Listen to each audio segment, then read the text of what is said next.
All right, Coach, what a four-game stretch that it was for the Lady Rail Splitter lacrosse team on Saturday and on Tuesday, defeating two non-conference opponents, Siena Heights on Saturday and defeating Nyack on Tuesday. It was a 15-8 win on Saturday, and then it was a 22-9 win on Tuesday. Now you stand at 3-1 overall. In those two contests here at home for the first time this season, what did you see for your squad overall?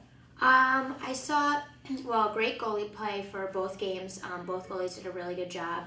And then just, we saw a lot of different scores each game. So, that was nice to see as a coach to see us share the ball a little bit more and, have some really nice things offensively.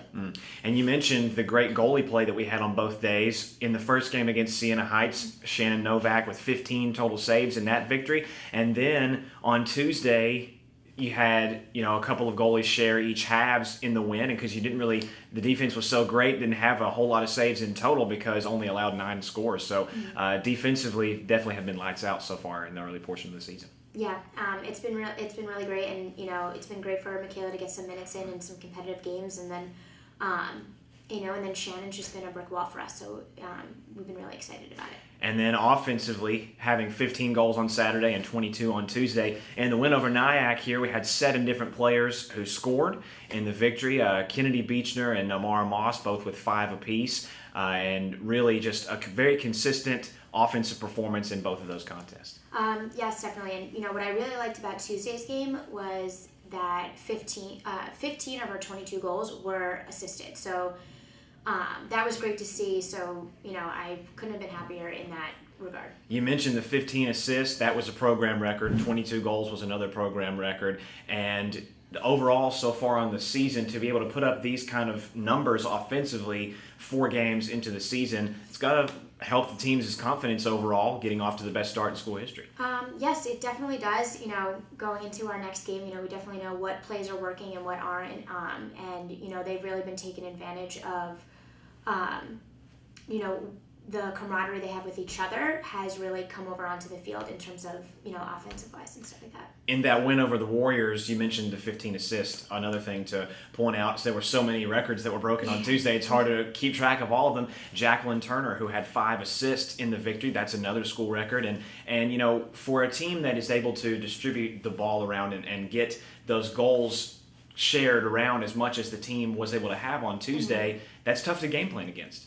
It definitely is, and especially because we aren't really known to be an assisting kind of team. A lot of our plays and the way that our players are, we're more of a driving team. So I think that you couldn't plan for that.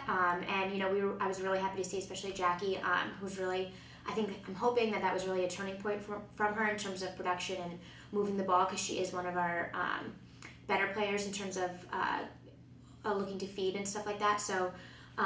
We're just looking for improvement from now this past game to the next one, and hopefully we can build off of that.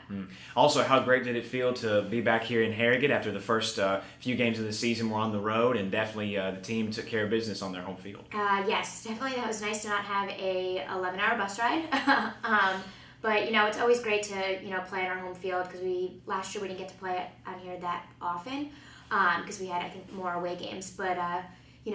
To play out here, it's a lot of fun, so the girls really enjoy it. And you'll be returning back here to the field for the next 2 contests, beginning next Wednesday when you take on Shorter. And so with several days to prepare for that matchup against the Hawks in another non-conference fair, how will you get the team prepared overall now that we're 4 games into the season? What I think is the biggest theme to take away in practice for the players heading into these more non-conference matchups? Just that, the more we prepare, the better off they'll be on game day.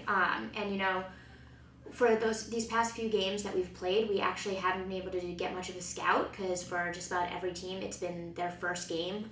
So now Shorter has played a few games, so we'll be able to scout that. And then, of course, with Queens coming up in that weekend. So there'll be a lot more preparation than there have been in the past few games. So I think that will help things along a little bit.